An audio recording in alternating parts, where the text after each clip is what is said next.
Stone பெஞ்சுன்னு ஒரு company ஒன்று ஆரம்பிக்கணும். Film production first of all film direct பண்ணுன்றது என்னோட கனவாக இருந்துச்சு. அப்புறம் படங்கள் டைரக்ட் பண்ண ஆரம்பிச்சதுக்கப்புறம் ஒரு ஸ்டோன் பெஞ்சுன்னு ஒரு கம்பெனி ஆரம்பித்து அது மூலமாக படங்கள் பண்ணணும். ஸோ எப்படிப்பட்ட படங்கள் பண்ணணுன்றது என்னோட ஒரு பர்சனலாக இந்த மாதிரி படங்கள்லாம் பண்ணணுன்ற மாதிரி ஆரம்பித்த கம்பெனி தான்.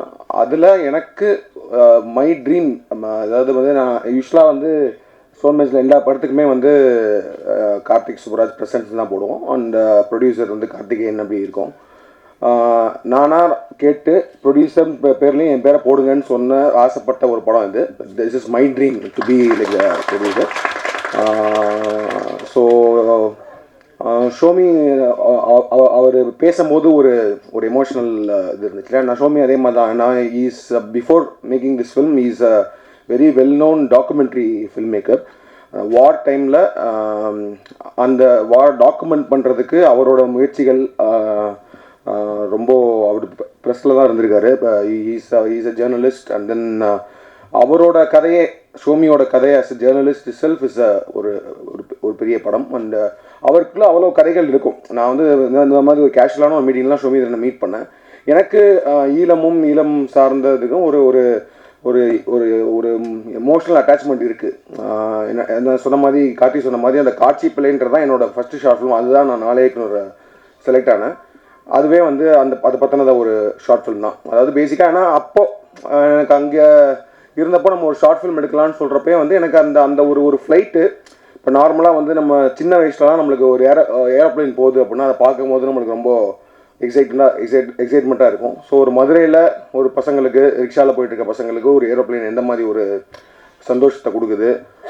அதே நேரத்தில் ஒரு சோறு ஊட்டி விடுற ஒரு குழந்தை, ஒரு அம்மா வந்து குழந்தைக்கு சோறு ஊட்டிகிட்டு இருக்காங்க மொட்டை மாடியில். அவங்க வந்து அந்த ஏரோப்ளைனை காமிச்சு விளையாட்டு காமிச்சு சோறு ஊட்டி விடுவாங்க.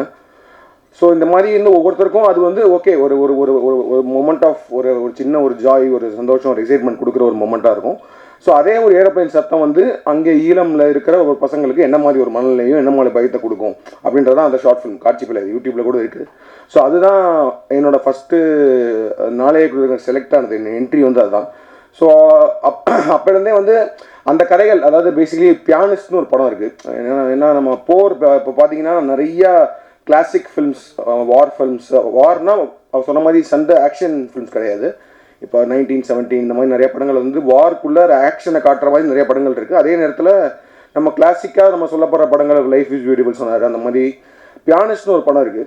அதில் வந்து ஏன்னா நம்மளுக்கு வந்து அந்த இது தெரியாது. நம்ம வந்து வேர்ல்டு வார் 2ல் அங்கே நடந்த அந்த ஹோலோகாஸ்ட் இந்த இதெல்லாம் நம்மளுக்கு பெருசாக நம்ம அந்த டைமில் பார்த்தது கிடையாது. ப்ளஸ் அந்த லைஃப்பை நம்மளுக்கு தெரியாது. அந்த பியானிஸ்ட்ன்றது ஒரு பியானோ பிளேயரை பற்றின ஒரு படம்.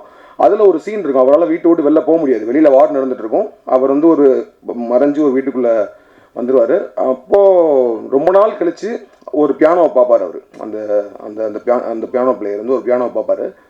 ஸோ அவர் வந்து ஒரு ஆர்டிஸ்ட், இஸ் அன் ஆர்டிஸ்ட், ஒரு மியூசிஷியன். அப்படின்றப்போ அவனுக்கு பியானோவை பார்க்கும்போது என்ன மாதிரி உணர்ச்சிகள் வரும். ஸோ அவனுக்கு ப்ளே பண்ணணுன்னு கை போகும். ஆனால் அவன் ப்ளே பண்ணான்னா அந்த மியூசிக் வந்து வெளியில், அந்த சத்தம் வெளியில் கேட்டுச்சுன்னா அவன் வந்து உயிரை ஓடுறது கூட இது இருக்கும்ல. ஸோ அப்போ வந்து அவன் பியானோவே டச் பண்ணாமல் ப்ளே பண்ணுவான். அப்படி ஒரு சீன் இருக்கும். அந்த படம் முடிஞ்சால் பாருங்கள், அப்படின்னு நிறைய பேர் பார்த்துருப்பீங்க. அது ஒரு ஃபீல் கொடுத்துச்சு. அது வந்து எனக்கு மொத்தமாக அந்த வாரோட நான் அந்த மனநிலை இப்படி இருக்கும் அப்படின்றத வந்து எனக்கு பயங்கரமாக கடத்தின ஒரு படம். ஸோ இந்த மாதிரி படங்கள் பண்ணணும், இந்த மாதிரி படங்கள் தயாரிக்கணும். ஏன்னா அப்போ வந்து நான் வந்து ப்ரொடியூசர் ஆகணும்னு நினைக்கல, டைரக்டர் ஆகணுன்றது முயற்சி பண்ணிகிட்டு இருந்தோம். ஸோ இந்த மாதிரி பண்ணணுன்றது ஒரு ஆசை இருந்துகிட்டே இருக்கும். ஸோ அப்படி நான் ஷோமியை மீட் பண்ணும்போது, ஏன்னா நான் சொன்ன மாதிரி ஐடியில் இருக்கும்போது பெங்களூரில் இருந்து இங்கே நம்ம ஒரு மனித சங்கிலி இதெல்லாம் நடத்துனாங்க. அப்போ நான் இங்கே வந்து இருந்திருக்கேன். இங்கே வந்து அந்த போராட்டத்தெல்லாம் கலந்துட்டு. ஸோ அப்போலேருந்தே எனக்கு அதில் ஒரு இது இருக்குது, ஒரு எம்பத்தி தான். அது உணர முடியும் என்னால். அதை வந்து எப்படியாவது through art form, through cinema கொண்டு வரணுன்றது தான். ஏன்னா I always believe like cinema is more of an art is a weapon மட்டும் இல்லை. I think to express stories, I think using art, அதுக்கு தான் சினிமா. அதை மீறி இந்த கலெக்ஷன் பணம் பண்ணுறதுக்கு அதெல்லாம் is part of the thing. But ஆனால் வந்து to express something, to tell stories, that is not நம்மளாம் பார்த்திராத, நம்மளாம் கேட்டிராத கதைகளை சொல்கிறது தான் சினிமா. அது தாக்கத்தை ஏற்படுத்துகிற மாதிரி படங்கள் பண்ணணுன்றது தான். ஸோ அப்படி நான் ஷோமியை மீட் பண்ணேன். அப்போ வந்து அவரோட டாக்குமெண்ட்ரிஸ்லாம் பார்த்துருக்கேன். ஸோ அப்படி இருக்கும்போது அதே நேரத்தில் அவர் பாலுமகேந்திரா சார்கிட்ட அசிஸ்டண்ட்டாக ஒர்க் பண்ணவர். ஸோ பாலுமகேந்திரா சாரை பற்றி நிறையா கதைகள் சொல்லுவார்.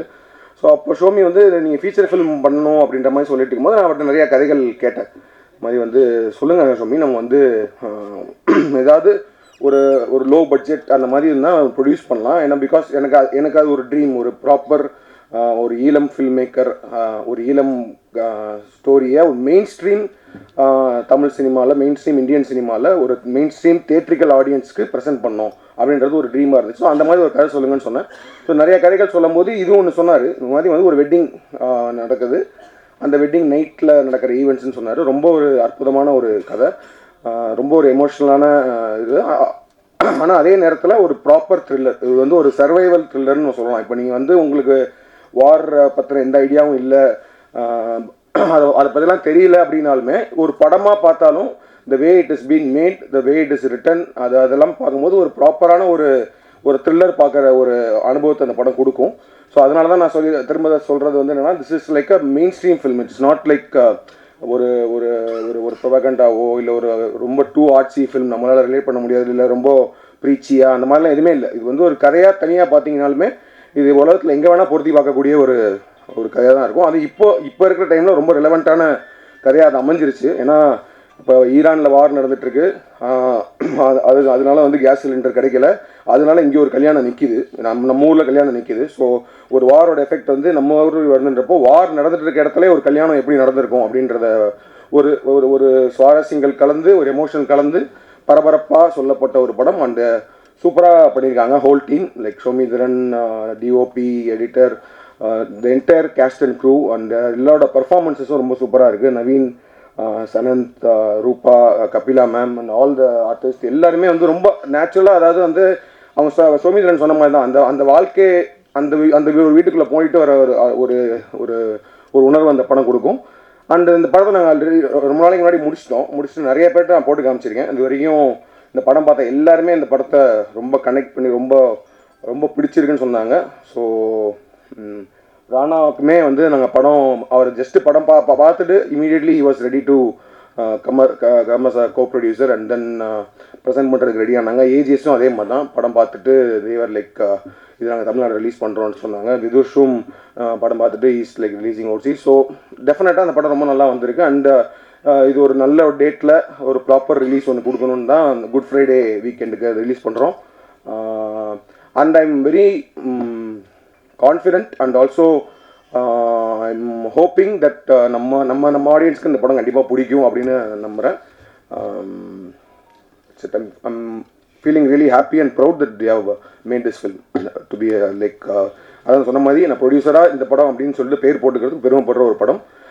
இது ரொம்ப ஆசையாக உங்கள் எல்லாருக்குமே மக்களுக்கு ரிலீஸ் பண்ணுறோம். Please do support us and I am sure this film will you all love this film. Thank you.